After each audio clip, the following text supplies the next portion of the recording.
Hey guys, it's Jeff Giberman, your favorite registered dietitian, and I am going to do a short video on why dieting does not work and energy balance.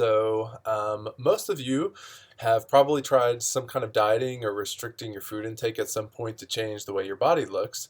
And maybe you found, like most other people that have done the same, that you do lose some weight and then it's not sustainable, and then at some point you actually gain the weight back that you lost and maybe even more so. Maybe you've done this several times where you've just gained weight, lost weight, gained weight, lost weight, and overall you're up in weight. So it sounds like dieting might not be working in your best long-term interest. So most people don't understand too well about their metabolism and energy balance. So I drew here a chart, and it's an XY axis, and on the side it says energy. So energy is synonymous with calories. So calories is how we get energy through our food into our body so that we can make YouTube videos on our YouTube channels. So most people, this is three different scenarios. So most people, when they're not really paying attention too much to what they eat, they're not having balanced choices. Maybe they're eating a total amount of energy that is too much. So yes, most of you know that if you overeat energy, your body will tend to store what it doesn't use.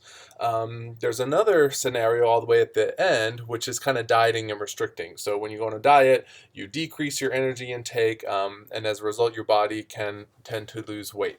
Most people don't understand though is that there's a bar in the middle that is your lean muscle tissue, your organs in your body, and the amount of energy that you as an individual need each day to maintain in order to have a normalized weight. So what most people tend to do with dieting is that they go from one extreme to the other, and then that's kind of what's referred to as yo-yo dieting, or eating restrictively beyond below what your body may need. So really, the best way to help normalize your weight in the long run is to avoid dieting completely, and my marker's not working too well, and eat a total energy amount that's closer to what your body actually needs. So I'm not sure if most of you know this, but there's not really too much communication between your fat store cells and your lean muscle tissue and the organs in your body. And our fat cells can kind of store an unlimited amount of energy. But when they're full, it doesn't necessarily send a signal to the body or the brain saying, hey, we've got a bunch of energy we can burn, so you don't need to eat as much through your diet. We don't really get that message, unfortunately. But it is important to eat in this level that is appropriate for your individual body needs to maintain your body's optimal functioning. So really, when it comes to long-term weight loss or weight normalization, we recommend people eat an energy amount that is appropriate for what their lean body needs. So, your heart has to pump a certain amount of times per day. That takes a certain amount of energy, and your organs have to, process food and hormones and vitamins and minerals and sugar as energy. So that's just to give you guys a little bit more perspective on energy balance. So how do you figure out what energy amount is appropriate for you? Well, we can use what's called predictive equations, which are equations that take into account age, height, and sex, that can tell you about how much energy your body would burn at rest. So for example, even if you don't do anything, you wake up and lay in bed all day, your body requires a certain amount of energy for your heart to pump and your organs to function.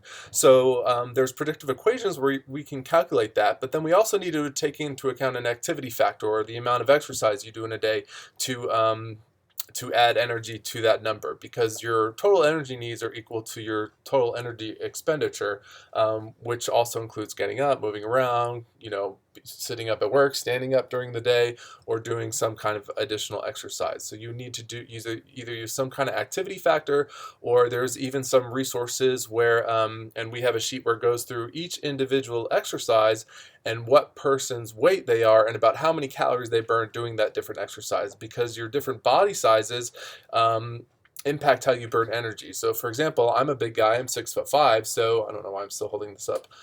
When I work out at the gym and I do running, for example, compared to a 5'5" woman, I'm burning more energy because I have a bigger body that I have to haul around on the treadmill. as I kind of pound my way on the treadmill. Since I'm so big, I tend to make a loud noise if I try to run on a treadmill, which is why I usually don't run on the treadmill. Anyway, I hope this helps you understand a little bit more about energy balance and why restrictive not dieting might not be the best option for you if you're trying to lose weight or normalize your weight for the long term, because dieting is mostly associated with only short-term weight management. So thanks for watching my video. If you have any questions about this topic, please respond in the comments below.